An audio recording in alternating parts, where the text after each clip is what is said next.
Well, hierarchy natin talaga. Yeah, anan yun? Yana Motovlog, personal na gusto humingi ng patawad kay Mr. Jimmy pero bigo silang makausap ito. Kaya nagdesisyon na lang ito gumawa ng public apology video para sa kapatawaran na hinihingi nito sa kanyang nagawa. To grow is to be accountable.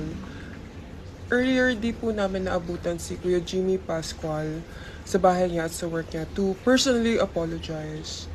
So, I would like to take this opportunity to say sorry to Kuya Jimmy for what I've caused.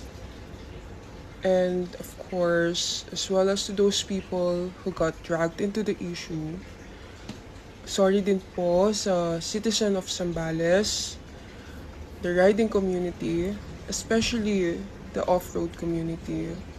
This issue is all on me. I'm still learning. This one especially the hard way. I promise to be more patient next time, especially on the road. And I'll listen to my ates and kuyas more.